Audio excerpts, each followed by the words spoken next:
Bonjour à tous, j'espère que vous passez un bon mois d'Elul. Nous allons donc terminer avec quelques halachot sur les slichot et aborder, Be'ezrat Hashem, la préparation à Rosh Hashanah.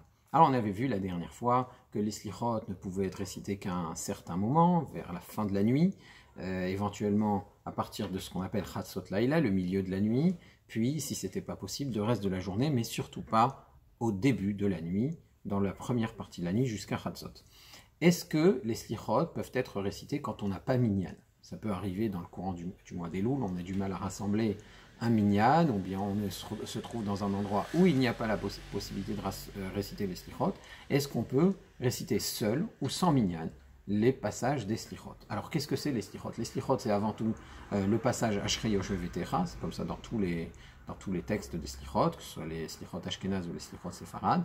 Ensuite, en général, il y a une série de shlosh esremidot, récitation des 13 attributs de miséricorde divine, Hachem, ce qu'on appelle les vayaravor. Vayaravor, Hachem alpana vaikra, Hachem est passé sur sa face et il a lu, et il a dit à Moshe Rabbeinu, Hachem, el Rahum vechanoun, qu'Hachem est un Dieu Rahum de miséricorde, Hanoun, il est longanime, Erech Hapaim, il est loin à la colère, etc. 13 qualités qui décrivent la miséricorde d'Hachem. Donc il y a ces fameux vayaravor, et un vidouille, on reconnaît ses fautes, Hachamnu, Bagadnu, etc. Et Nefilat Hapaim, à un moment on s'assoit et on dit, dans certaines communautés on pose même la tête contre le bras, on fait tomber la face, Nefilat Hapaim. Ça c'est la conclusion des slichot. Puis enfin un kaddish qui conclut les slichot. Alors le kaddish, évidemment, c'est bien connu, il faut absolument un minyan pour pouvoir le réciter, il faut absolument un groupe de 10 hommes pour pouvoir dire le kaddish. Qu'en est-il des shlosh esremidot? Est-ce qu'on peut réciter les shlosh esremidot sans minyan? La majorité des poskim, et c'est comme ça que c'est tranché dans le Shulchan Aruch, on ne récite pas les shlosh esremidot sans minyan. Alors pourquoi, d'où ça vient? Eh bien les midrashim, dans la parashat Kitissa notamment, ils sont assez impressionnants quand ils décrivent la façon dont Hachem a enseigné à Moshe Rabbeinu les shlosh esremidot, les 13 attributs de miséricorde. Et lui, Kaviachol, c'est comme si, ils imaginent, c'est comme si Hachem, c'est comme si le Créateur, si on peut dire, s'est enveloppé d'un talit, et il a dit à Moshe, tu vois, voilà, c'est comme ça que tu vas faire, c'est comme ça que vous allez réciter les shlosh esremidot en tzibour, et à chaque fois que le peuple d'Israël fera ce seder-là, cet ordre-là, il pratiquera ces shlosh esremidot, eh bien ces shlosh esremidot, ces 13 attributs de miséricorde, ne reviendront pas vides. Ça aura toujours un impact. C'est l'arme, la prière imparable, l'arme imparable de la prière des slichot, les shlosh esremidot, donc qui sont centrales aussi bien dans les slichot que dans les tfilot de Yom Kippour, et ce dans toutes les communautés. Alors, le fait que Hachem, dans ses midrashim, dise, voilà, c'est comme ça le fait que ces midrashim disent que Hachem, il s'est enveloppé de son talit, il a fait comme un chaliar tzibour pour réciter les shlosh esremidot, ça laisse entendre que ces shlosh esremidot ne se récitent qu'en tzibour. Et c'est ce qui est tranché dans la halacha, dans le Shulchan Aruch. Alors maintenant, qu'est-ce qui se passe quand on est seul? Est-ce qu'on peut faire quelque chose? Est-ce qu'on peut dire les vayahavor? Eh bien, le Shulchan Aruch et le Rama sont clairs, on ne dit pas les vayahavor, mais le Shulchan Aruch précise, si ce n'est qu'en lisant, par la lecture. Alors qu'est-ce que ça veut dire? Ça veut dire que c'est plus une récitation, c'est plus d'avar chez Bikdusha, quand on va dire les shlosh esremidot seul, mais c'est la lecture d'un pasouk, la lecture d'un verset. On peut lire un pasouk seul. Après, on est seul, on peut lire un pasouk dans la Torah. Alors dans ce cas-là, pour bien montrer que c'est de la lecture et que ce n'est pas une supplication, eh bien on doit absolument lire ce passage avec ce qu'on appelle les ta'amei amikra. Donc si on n'a pas minyan encore au Bet Knesset et qu'on n'espère pas avoir un minyan pour pouvoir les réciter à la fin des slichot, les shlosh esremidot, parce que si on sait qu'à un moment donné on va l'avoir, eh bien autant l'attendre. Mais si on pense ne pas avoir de minyan pour pouvoir réciter les shlosh esremidot, eh bien à ce moment-là on les récite avec les ta'amei amikra, c'est-à-dire en chantant le pasouk de la même manière qu'on chante les psukim quand on lit la Torah en public les lundis, jeudis, Shabbat, etc. et mincha de Shabbat. Donc si on lit comme on lit à la Torah les shlosh esremidot avec ce qu'on appelle les ta'amim, eh bien à ce moment-là on peut le faire seul. Ça on peut le faire seul. Certains conseillent même de finir le pasouk. Selon la Kabbalah, il ne faudrait pas les réciter du tout en fait quand on est seul, mais en tout cas la coutume la plus répandue c'est quand il n'y a pas minyan de les dire avec les ta'amim. C'est comme ça que ça se fait. Alors, les shlosh esremidot, les 13 attributs de de miséricorde, on a dit, c'est l'arme imparable. C'est la tfila qui revient jamais, jamais vide. Elle fait toujours quelque chose. Alors, beaucoup peuvent se poser la question, mais bon, il y en a plein qui ont dit les shlosh esremidot, et leur tfila, leur prière n'a pas été exaucée. Comment tu peux dire c'est la tfila imparable? Alors, le Al-Shir explique que quand on dit que la tfila des shlosh esremidot ne revient jamais seule, ça veut dire qu'il ne suffit pas de la réciter. Il ne suffit pas de réciter les shlosh esremidot, il faut les faire. C'est quoi faire les shlosh esremidot? C'est quoi faire Hashem, Hashem, El Rachum Vechanun? Eh bien, c'est imiter, c'est s'inspirer des shlosh esremidot. Ça veut dire que quand on récite ces shlosh esremidot, ce qui est très important, c'est pas seulement de dire à Kadosh Baruch Hu, il est miséricordieux avec moi, il est bon avec moi, il va être patient, même si j'ai fait des erreurs, il va être patient avec moi. Oui, c'est vrai, Dieu il est patient avec nous, mais est-ce que nous sommes patients? Est-ce que tu imites le Créateur? C'est-à-dire que ça ne suffit pas de réciter qu'Akadosh Baruch Hu, il est Rachum, il est bienveillant, qu'il est Hanoun, qu'il accorde les choses gratuitement. Hanoun, ça vient de Chinam aussi. Il est Erech Hapaim, il est patient, il ne se met pas en colère. Est-ce qu'on est à la hauteur de ces qualités qu'on est en train d'invoquer? Donc c'est ce que dit le Al-Shir. Il ne suffit pas de les réciter, il ne suffit pas de les dire devant Dieu. Il faut s'en inspirer. Il faut que dans notre comportement quotidien, on soit Rahum, Hanoun, Erech Hapaim. C'est comme ça que tu peux après dire, toi Hachem, t'es Rahum, Hanoun, Erech Hapaim. Tu ne peux pas invoquer et demander à Hachem d'être Rahum, miséricordieux avec toi, si toi tu n'essayes pas d'imiter cette qualité. Donc il ne suffit pas de réciter les Shlosh Esremidot, il faut les faire, il faut les vivre. Voilà pour les Shlosh Esremidot. Alors il y a d'autres passages dans les Slichot qui nécessitent un minyan, qui nécessitent une présence de 10 personnes. Ce sont les passages en araméen. Donc Rav Yehuda dit, un particulier, un yachid, et donc quand il n'y a pas de minyan, on est yachid, ne doit pas formuler de demande en araméen, car Rabbi Yochanan a dit, celui qui formule des demandes en araméen, les malaché acharet, les anges de service, ne l'aident pas, ne transportent pas sa prière, sa tfila. Donc le Rashi explique que un yachid, un particulier, il a besoin que cette tfila soit transportée vers Akadosh Baruch Hu, vers le Créateur, par des anges. Il ne peut pas s'adresser directement au Créateur, il a besoin d'un intermédiaire, il a besoin de canaux spirituels, et dans ces canaux, la prière en araméen, ça ne fonctionne pas, tandis qu'un tzibour, tandis que quand il y a 10 personnes, eh bien quand il y a 10 personnes, il y a ce qu'on appelle la ashrat, ashérina, il y a la présence divine qui est là, et donc les tfilotes elles transitent directement vers le Créateur, et il n'y a pas besoin d'intermédiaire, donc on peut parler dans toutes les langues. Kadosh Baruch Hu comprend toutes les langues. Alors maintenant, qu'est-ce que ça veut dire que les anges ne comprennent pas l'araméen? C'est un peu surprenant comme concept. Est-ce que ça veut dire que l'araméen a quelque chose de particulier? Est-ce que ce qu'on veut dire, c'est que non, c'est pas spécifiquement l'araméen, c'est que les anges ne comprennent que le Lachon HaKodesh, que l'ivrite, que l'hébreu. Ça, c'est comme ça que comprend le Rif. Rav Yitzhak Elfasi, lui, dit qu'un particulier, il ne peut prier qu'en hébreu. Un tzibour, quand il y a 10 personnes, on peut prier dans toutes les langues. Alors ça nous paraît surprenant parce que nous on a plutôt tendance à faire l'inverse. Quand on prie seul, quand on formule ses prières de façon un peu libre, alors on parle dans sa langue maternelle en général, et c'est ce que faisaient nos grands-mères dans toutes les époques, à toutes les générations, depuis longtemps. Et alors que quand on prie en tzibour, là au contraire, il faut faire attention que ce soit dans un sidour, en langue hébraïque et tout. Alors en hébreu. Donc évidemment, on ne suit pas vraiment le Rif, donc beaucoup objectent donc, sur le Rif que voilà, nos mamans priaient dans leur langue et ne priaient pas qu'en ivrite. Donc en tout cas, la conclusion du Shulchan Aruch, c'est que c'est l'araméen particulièrement qui pose un problème. On peut prier, un yachid peut prier, un particulier peut prier dans toutes les langues, mais pas en araméen. Pour l'araméen, il faut que ce soit en tzibour. Et ce qu'on veut signifier en priant, pourquoi certaines prières ont été écrites en araméen, pour montrer que quand on est en tzibour, justement, quand on est en minyan, alors Akadosh Baruch Hu acceptera les tfilotes, quelle qu'en soit la formulation. Peut-être l'araméen, c'est la langue du premier exil, alors c'est quelque chose de particulièrement repoussant, entre guillemets, et c'est pour ça qu'il y a un petit problème avec cette langue-là. En tout cas, dans la halacha, le Mechaber, le Rama, le Kitzur Shulchan Aruch, on ne prie pas en araméen quand on est seul. Voilà. Quand on est seul, donc on ne peut pas dire les passages des slichot qui sont en araméen. Alors maintenant, c'est pas évident, même si c'est une halacha tranchée, et que c'est comme ça qu'on doit faire, il y a des communautés qui ont des minhagim spécifiques et qui pourraient le conserver, de réciter les slichot en araméen, même quand il n'y a pas minyan. Alors sur quoi il s'appuie? Après tout, il y a une Gemara, il y a Rabbi Yochanan, il y a le Shulchan Aruch, c'est clair, hein, c'est pas, comment on peut se permettre de dire les slichot en araméen alors qu'on n'a pas minyan?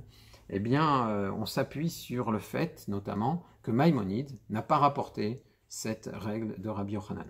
Maïmonide, c'est quand même une référence de la halakha, et lui, il n'a pas rapporté cela, donc ça veut dire que pour lui, c'est peut-être pas un problème. Et en plus, il y a une réponse des Géonim qui dit que quand on dit que c'est un problème l'araméen, c'est quand on s'adresse aux anges. Il y a des prières où on s'adresse aux anges, par exemple le vendredi soir on dit Shalom Aleichem Malaché Asharet, on s'adresse aux anges.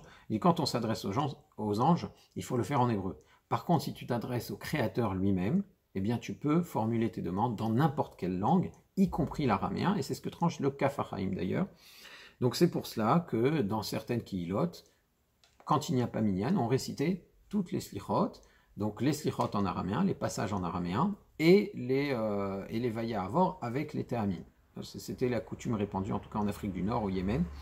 Donc si on est dans un endroit où il y a un minhag, une coutume établie de dire les passages en araméen, même sans minyan, eh bien on pourra conserver ce minhag. Sinon, on ne dit pas les slichot en araméen, en tout cas pour la coutume ashkénaze, c'est clairement comme ça.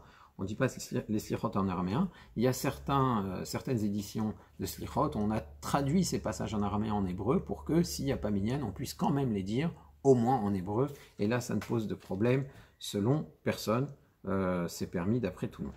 Donc voilà pour les slichot. Alors il y aurait encore beaucoup à dire, mais il faudrait qu'on aborde un petit peu ce qui se passe la veille de Rosh Hashanah. Qu'est-ce qu'on fait la veille de Rosh Hashanah? Alors la veille de Rosh Hashanah, comme on l'a vu dans le Midrash Tanchuma, on ne l'a pas vu dans les détails bien sûr, mais on a évoqué ce fameux Midrash dans Parashat Emor. On a dit que les tzadikim jeûnent la veille de Rosh Hashanah. La veille de Rosh Hashanah, c'est un jour où on commence déjà à jeûner. Le processus de la kapara qui se termine à Kippour, il commence déjà.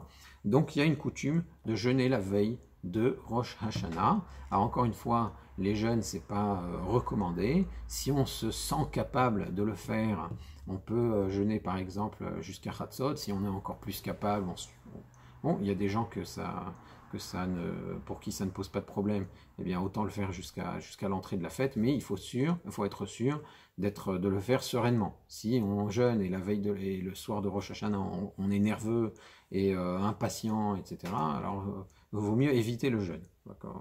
Donc jeûner jusqu'à Chatzot, je pense que c'est un bon patente, mais si on enseigne, on travaille et qu'on n'y arrive quand même pas, alors autant ne pas jeûner du tout. L'essentiel c'est de faire teshuva et de réfléchir à ce qui va arriver. Le lendemain, c'est quand même Rosh Hashanah, c'est le jour où on est jugé, c'est ce qu'on appelle Yom Hadin, traditionnellement.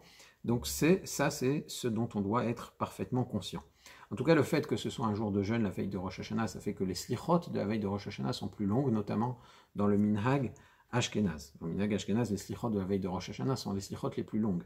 Donc, et maintenant, alors encore une fois, les slichot, ce sont une forme de tachanonim long, mis à part les piyutim, les poésies spécifiques à chaque communauté, ce sont des tachanonim.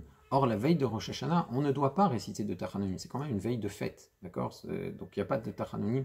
Tachanonim, ce sont les supplications qu'on dit après la Hamida, pour la tfila de Shacharit et la tfila de Mincha. Donc il n'y a pas de tachanonim, il n'y a pas de supplication. La veille de Rosh Hashanah, comment on peut dire les slichot? Alors ce que les poskim expliquent, ce que le Shulchan Aruch, Rav Yosef Karo explique, c'est que les slichot, étant donné qu'elles ont lieu la nuit, et pas le jour, alors on peut les réciter normalement. Ça veut dire qu'en fait, c'est à partir du lever du jour qu'on ne peut plus dire les tachanonim. Donc pour pouvoir dire les slichot normalement, il faudrait les lire uniquement la nuit.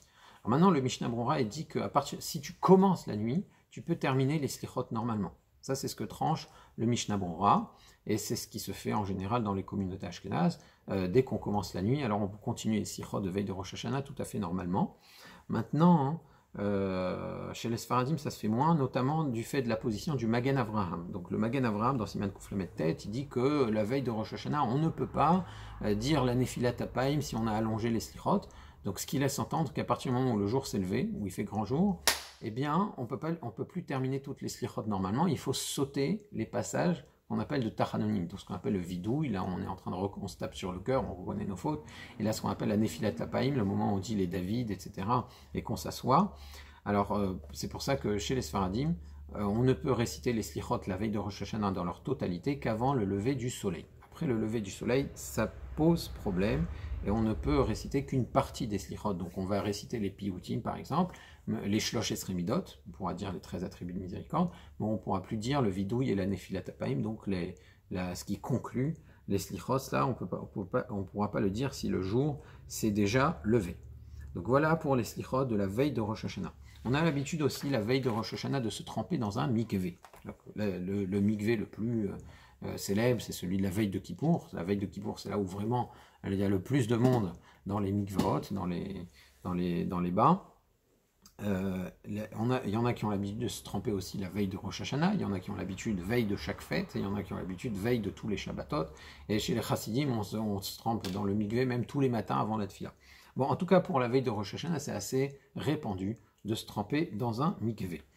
Est-ce qu'il y a autre chose à faire si on n'a pas la possibilité d'aller dans un mikvé? Eh bien, dans la Mishnah, dans Masechet Mikvaot, et c'est aussi rapporté dans le Darkei Moshe, donc le Rama Rav Moshe Isserles, dans son ouvrage Darkei Moshe, il rapporte aussi que c'est ce que faisait le Maharam de Rothenburg. Le Maharam de Rothenburg, il n'allait pas au mikvé, mais il versait sur lui une quantité d'eau qui correspondait à un volume de 9 cabines. Un cave, c'est un volume.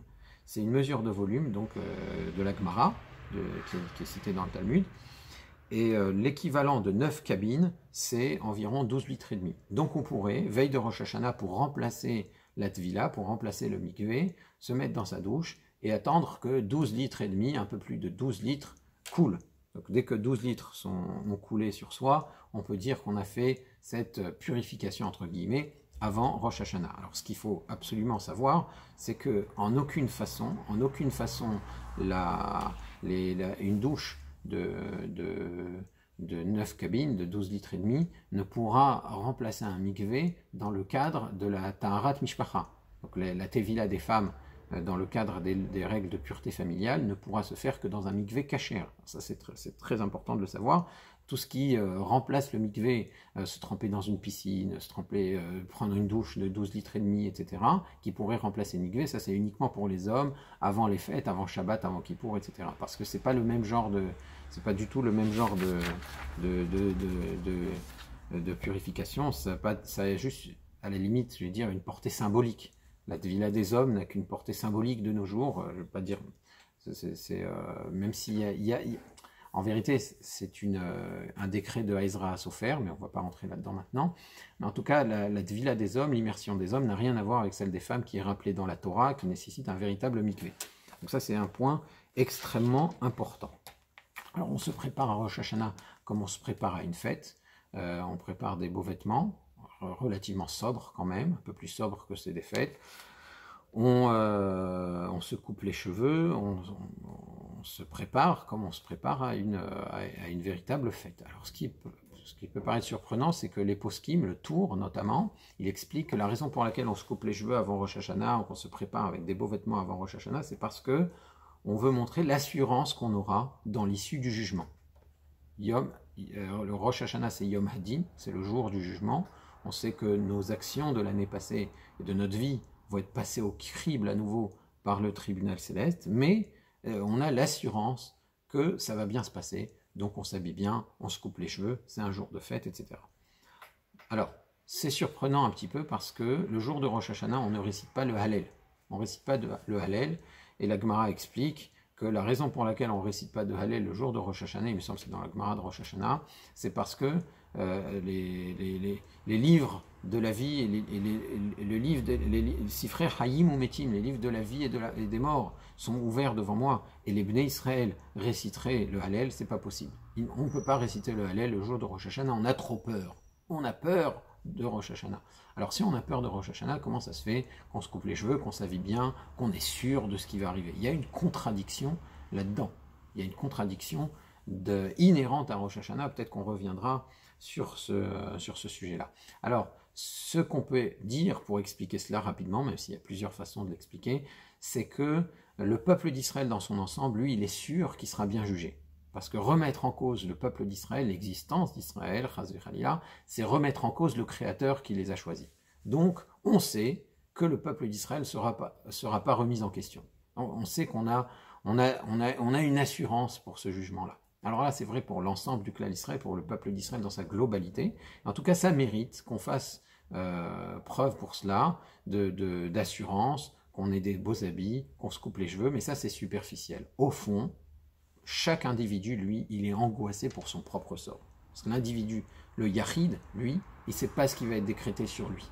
Le peuple d'Israël sait qu'il s'en sortira, mais le particulier ne le sait pas, il est angoissé, et c'est pour cela qu'on jeûne la veille de Rosh Hashanah, c'est pour ça qu'on ne dit pas le Hallel. Il y a cette angoisse-là qu'on essaye, c'est un petit peu, le jeûne de la veille de Rosh Hashanah, c'est un peu une façon d'évacuer l'angoisse qu'on a le jour de Rosh Hashanah. Donc le jeûne qu'on aurait dû faire le jour de Rosh Hashanah parce qu'on est angoissé pour ce jugement, on le fait la veille. Le jour de Rosh Hashanah, on ne peut pas jeûner, c'est un jour de fête, on fête le Créateur, on fête le couronnement d'Hachem. On va revenir là-dessus, Bezrat Hachem, si Dieu veut. Et c'est pour cela que ça reste un jour de fête, mais le Yahid a peur et on ne récite pas le Hallel. Une dernière chose, je suis désolé même si ça va faire un peu long, mais il faut en parler maintenant, c'est la visite des cimetières, des Bet Akvarot la veille de Rosh Hashanah. On a l'habitude de visiter les cimetières la veille de Rosh Hashanah, d'aller sur la tombe des tzadikim. C'est un minhag qui est très répandu, aussi bien dans les communautés sfarades que dans les communautés ashkénazes. Alors pourquoi on visite les Bet Akvarot? La Gemara, dans Masechet Ta'anit, elle donne deux raisons. Elle dit, on visite les cimetières pour se rendre compte que si on ne fait pas teshuva, si on ne se remet pas en question, eh bien finalement on ne vaut pas mieux que les gens qui sont déjà morts. Si on ne remplit pas notre vie de spiritualité, bien finalement, qu'est-ce qu'on est? Donc, on se rendre compte un petit peu de la finitude de l'être humain, et on n'est là que de passage, et ça fait réfléchir. Donc c'est une forme de moussard. On va au cimetière pour prendre conscience de ce qu'est un être humain. Donc ça, c'est une première explication. Et une deuxième explication, c'est on va au Bet Akvarot, on va au cimetière pour demander aux morts de prier pour nous, comme si les morts pouvaient prier pour nous. Donc ça c'est une autre explication qui est donnée par la Gemara. Alors le Rambam, Maïmonide et le Shulchan Aruch ne rapportent que la première explication, la plus rationnelle, qui consiste à dire on va au Bet Akvarot, on va au cimetière pour se rendre compte de ce que c'est l'homme, qu'on n'est pas éternel, qu'on doit se remettre en question, qu'on doit s'améliorer. C'est à ça que sert notre passage sur terre. La deuxième explication, elle est aussi rapportée dans les Acharonim, mais les poskim précisent et insistent sur le fait qu'on ne prie pas le mort. On ne s'adresse pas aux morts pour prier pour nous, on s'adresse au Créateur, on prie Hachem de répondre, d'exaucer notre tfila par le mérite du tzaddik qu'on est parti visiter. Donc ils insistent bien sur le fait qu'il ne faut pas que ça se transforme en culte du tzaddik. Alors ça c'est très important dans les poskim. Donc en tout cas, d'ici Rosh Hashanah Be'ezrat Hashem, je vous souhaite une ktiva vachatima tova et que votre filote soit exaucée et répondue et se réalise Be'ezrat Hashem. Au revoir.